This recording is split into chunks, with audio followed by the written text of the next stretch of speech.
Hello, hi, ನಮಸ್ತೆ ಎಲ್ಲರಿಗೂ. ನಾನು ಸುಜಾತ.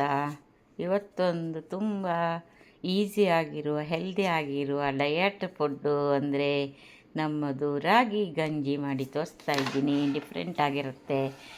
ಇವಾಗ ಒಂದು ಪಾತ್ರೆಗೆ ಒಂದು 4-5 ದೊಡ್ಡ ಚಮಚದಲ್ಲಿ 4 ಚಮಚ ರಾಗಿ ಹಿಟ್ಟು ಹಾಕ್ಕೊಂಡು ಅದರಲ್ಲಿ 1 ಸ್ಪೂನು ತುಪ್ಪ ಹಾಕಿಬಿಟ್ಟು ಅದನ್ನು ಸಣ್ಣ ಉರಿಯಲ್ಲಿ ಚೆನ್ನಾಗಿ ಫ್ರೈ ಮಾಡಿ ಇಟ್ಕೊಂಡ್ಬಿಟ್ಟೆ. ನಂತರ ಒಂದು ಕಡಾಯಿಗೆ ಒಂದು ಇದು ಜೀರಿಗೆ, ಆಮೇಲೆ ಒಂಚೂರು ಇಂಗು, ಆಮೇಲೆ ಈರುಳ್ಳಿ, ಹಚ್ಚಿದ ಈರುಳ್ಳಿ, ಆಮೇಲೆ ಕರಿಬೇವು ಸೊಪ್ಪನ್ನು ಕಟ್ ಮಾಡಿ ಪೀಸ್ ಮಾಡಿ ಹಾಕಿದ್ದೆ.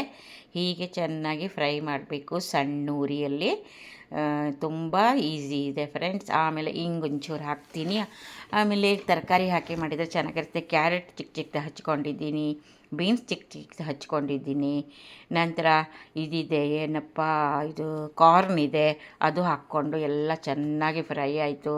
ಇವಾಗ ಸ್ವಲ್ಪ ಹುರ್ಕೊಂಡಿಟ್ಟಿರುವ ರಾಗಿ ಹಿಟ್ಟು ಹಾಕಿಬಿಟ್ಟು 1 ಲೋಟ ಬಟರ್ ಮಿಲ್ಕ್ ಅಂದರೆ ಮಜ್ಜಿಗೆ ಹಾಕಿಬಿಟ್ಟು, ಉಪ್ಪು ರುಚಿಗೆ ತಕ್ಕಷ್ಟು ಹಾಕಿಬಿಟ್ಟು, ಸ್ವಲ್ಪ ಪೆಪ್ಪರು, ಉಪ್ಪು 2 ಇದಕ್ಕೆ ಮತ್ತು ಇನ್ನೇನು ಬೇಡ.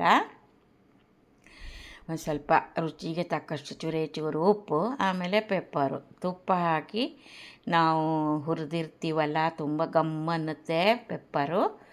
ಆಯಿತು, ತುಂಬ ಚೆನ್ನಾಗಿರುತ್ತೆ, ಆರೋಗ್ಯಕ್ಕೆ ಒಳ್ಳೆಯದು. ವೆಯ್ಟು ಲಾಸ್ ಮಾಡ್ಕೊಳ್ಳೋರಿಗೆ ಇದು ಹೇಳಿ ಮಾಡಿಸಿದ ಗಂಜಿ. ತುಂಬ ಜನ ಮಜ್ಜಿಗೆ ಜೊತೆಗೆ ಗಂಜಿ ಕುಡಿತಾರೆ, ಆದರೆ ಇದಕ್ಕೆ ಸ್ವಲ್ಪ ವೆಜಿಟೇಬಲ್ ಎಲ್ಲ ಮಿಕ್ಸ್ ಮಾಡಿದರೆ ತಿನ್ನೋಕ್ಕೂ ತುಂಬ ಟೇಸ್ಟಾಗಿರುತ್ತೆ, ಚೆನ್ನಾಗಿರುತ್ತೆ. ನೋಡಿ ಓಕೆ ಫ್ರೆಂಡ್ಸ್, ಆಯಿತು, ಮುಗ್ದೆ ಹೋಯಿತು. ಇಲ್ಲ ಆಯಿತು, ಇನ್ನೊಂದು ಒಳ್ಳೆ ಬ್ರೇಕ್ಫಾಸ್ಟು ಒಂದಿಗೆ ಇನ್ನೊಂದು ಹೊಸ ರೆಸಿಪಿ ಕಾಯ್ತಾ ಇರಿ.